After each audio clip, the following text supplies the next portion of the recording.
Guys, welcome to 3 Minute Under Reviews. On today's episode, got to take a little bit of a moment to actually get this title out. It's a mouthful. The woman in the house across the street from the girl in the window. For starters, that is a cracking title. For me, it's the first of a kind, this mini-series, so it is a slow burn satire. So it took me a little while to actually work out that it's a parody of this niche sort of mystery horror. Biased here, but Belle's performance is extremely good. I've been a big fan of hers since Veronica Mars. Loved Veronica Mars and pretty much any other movie she's been in. She always delivers on her performances, her comedy.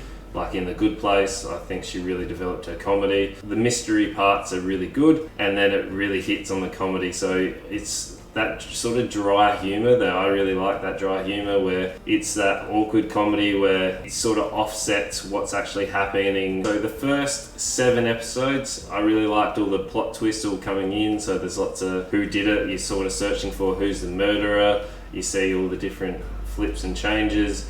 I like the inclusion of wine and the meds, so she has a couple of hallucinogenic episodes where you're sort of going, was that real, what not? Where it really sort of hits you about where the satire is you learn pretty early on, so it's not really a spoiler, but the reason why their daughter dies. So the dad's an FBI agent. It's take your daughter to work day.